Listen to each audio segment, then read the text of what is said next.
Aujourd'hui, on va parler de la maladie du rat, la maladie qui est transmise par les rats, qui est d'ailleurs un nom assez compliqué, la leptospirose.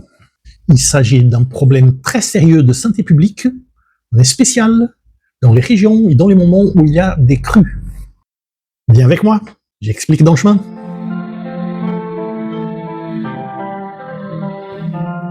Bien le bonjour, je suis Mauricio Veto et aujourd'hui on va parler de la leptospirose. Cette maladie contre laquelle nous avons gagné l'habitude de vacciner nos chiens à un rythme annuel dès après le sevrage. Mais en vérité, on le fait sans bien comprendre quels sont les risques qui existent et de quoi il s'agit vraiment. Aujourd'hui, on va dévoiler un petit peu les détails de cette maladie. Savez-vous par exemple qu'elle est une zoonose, c'est-à-dire elle peut être transmise à l'être humain. Donc, différemment de la parvovirose et de la maladie de Carrier, qui sont des viroses, la leptospirose est une maladie causée par une bactérie, une spirochète, c'est-à-dire une bactérie en forme de spirale qui est assez dynamique et agressive, comme on peut voir dans ces images en bas. Le genre Leptospire est composé par plusieurs espèces, un petit peu plus de 20, et ces espèces sont divisées en plus de 195 sorotypes différents. Et ils se différencient entre eux, pas seulement par leur action géographique, mais aussi par les espèces auxquelles ils s'attaquent. La leptospirose est une maladie qui affecte presque tous les mammifères, et elle est présente dans tout le monde, une maladie cosmopolite, à l'exception des deux pôles, pôle Nord et pôle Sud, où en vérité il n'y a pas grand-chose. Elle est donc, comme j'ai dit, considérée potentiellement une zoonose parce qu'elle peut être transmise des mammifères vers l'homme. On est spécial par l'urine, mais aussi par la salive et par d'autres sécrétions. On n'a pas besoin d'une lésion de peau pour que la transmission se fasse. Il suffit le contact de l'urine infectée avec la peau, avec les muqueuses, ou même la simple immersion de l'organisme dans une zone avec de l'eau contaminée par la bactérie. Parce qu'elle se plaît énormément dans l'eau, et malgré le fait qu'elle soit une bactérie qui peut être facilement détruite par des désinfectants quelconques, elle peut durer jusqu'à 150 jours dans l'eau en conditions idéales. Elle est donc transmise par l'urine, principalement des mammifères en général, mais en spécial par l'urine des rats. Le rat est le vecteur principal de cette maladie, parce qu'il n'attrape pas la maladie, il ne devient pas malade, il devient porteur sain. Et d'ailleurs, cette condition de porteur sain peut arriver à nos chiens et même à nous, quand en fait nous n'avons pas des symptômes cliniques, mais nous éliminons les bactéries par l'urine et nous pouvons contaminer d'autres personnes. Dans le cas des rats, il y a cet aspect un petit peu spécial. Les rats ont la mauvaise habitude de uriner où ils mangent, de façon à pouvoir plus tard retrouver le chemin vers la nourriture. Ceci évidemment fait qu'ils deviennent les vecteurs idéaux pour cette maladie. Une fois qu'il nous ou notre chien il attrape la maladie, on peut facilement confondre les symptômes avec ceux d'autres maladies. C'est-à-dire, il n'y a pas de symptômes spécifiques de la leptospirose. Le chien peut montrer vomissement, diarrhée, il peut devenir apathique, il peut avoir de la myasthénie, douleur musculaire, des membres durcis et spécialement des problèmes d'ordre hépatique et rénal. Quand le foie est atteint, il peut se montrer ictérique. C'est-à-dire, au départ, les muqueuses, le blanc des yeux deviennent jaunâtres et après même la peau. Cet aspect il peut être sous-clinique ou même jusqu'à ce qu'il soit très accentué. Enfin, quand les reins sont atteints, le chien peut montrer une insuffisance rénale qui peut être aiguë ou même chronique. Il a le problème définitif parce que les reins ne se régénèrent pas et le client il vient voir le vétérinaire disant que l'urine de chien se ressemble au Coca-Cola. C'est-à-dire une urine marron très foncée. Cela dû à la perte d'hémoglobine et même du sang dans les urines.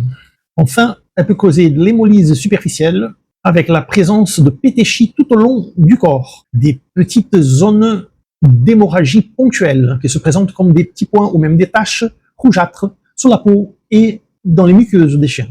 La maladie peut se présenter de façon aiguë ou chronique, mais de toute façon, on n'attend pas la confirmation d'un diagnostic pour commencer à traiter, parce que toute perte de temps peut être fatale pour l'animal.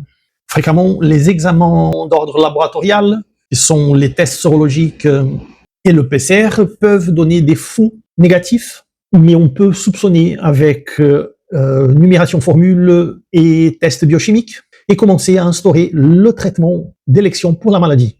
Donc on commence le protocole dès qu'on soupçonne la maladie et on commence avec un traitement de support en ministrant des protecteurs hépatiques, de la perfusion de façon à restaurer l'équilibre hydrolytique de l'organisme du chien, antivomitif, mais surtout l'utilisation d'antibiotiques et les antibiotiques d'élection pour la leptospirose sont l'ampicilline, qui est une pénicilline synthétique, et la doxycycline, qui est une tétracycline synthétique. Ceci à utiliser sous orientation de votre vétérinaire. La tétracycline a comme effet secondaire pour des jeunes chiots qui sont en train de faire sa deuxième dentition, le risque de formation de chélates avec le calcium des dents et l'avènement de taches marron dans les dents définitives du chiot.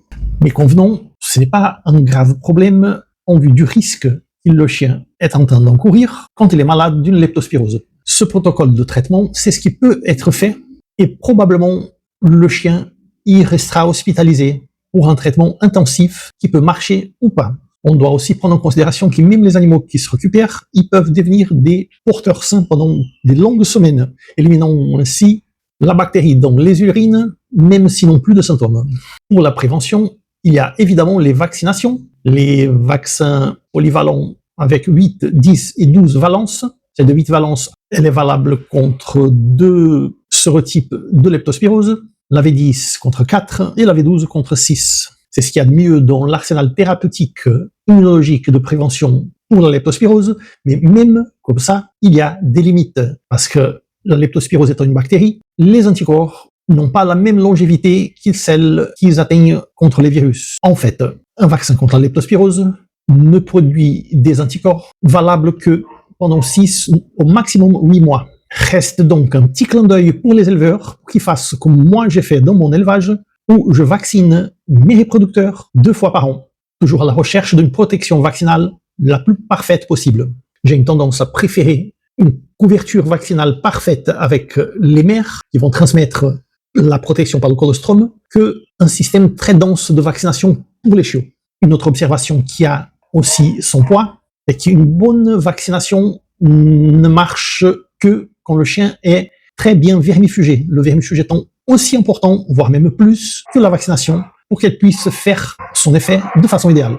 Enfin, quand on parle de prévention de la leptospirose, on doit aussi parler du combat, du contrôle de ces parasites qui sont les rongeurs. Les rats sont les principaux vecteurs de la leptospirose par l'urine qui est déposée près de la nourriture. Donc, quand on donne à manger au chien, on laisse 15 minutes et qu'on l'enlève la nourriture au lieu de la laisser à volonté tout au long de la journée, la nuit encore pire. Pour l'eau, la même chose, on ne laisse pas l'eau croupir du jour jusqu'au lendemain. De même, le stockage des aliments doit être fait dans des conditions idéales, conditions qui empêchent l'accès de cette nourriture aux rongeurs. Enfin, prenons en considération que cette maladie, elle est présente en ville comme en campagne. Ici, évidemment, un animal qui habite la campagne a plus de risques d'attraper la leptospirose. Le petit chien d'appartement, il peut l'attraper aussi dans une flaque d'eau, dans sa promenade ou dans un parc. Il faut rester vigilant et à bientôt pour une prochaine vidéo.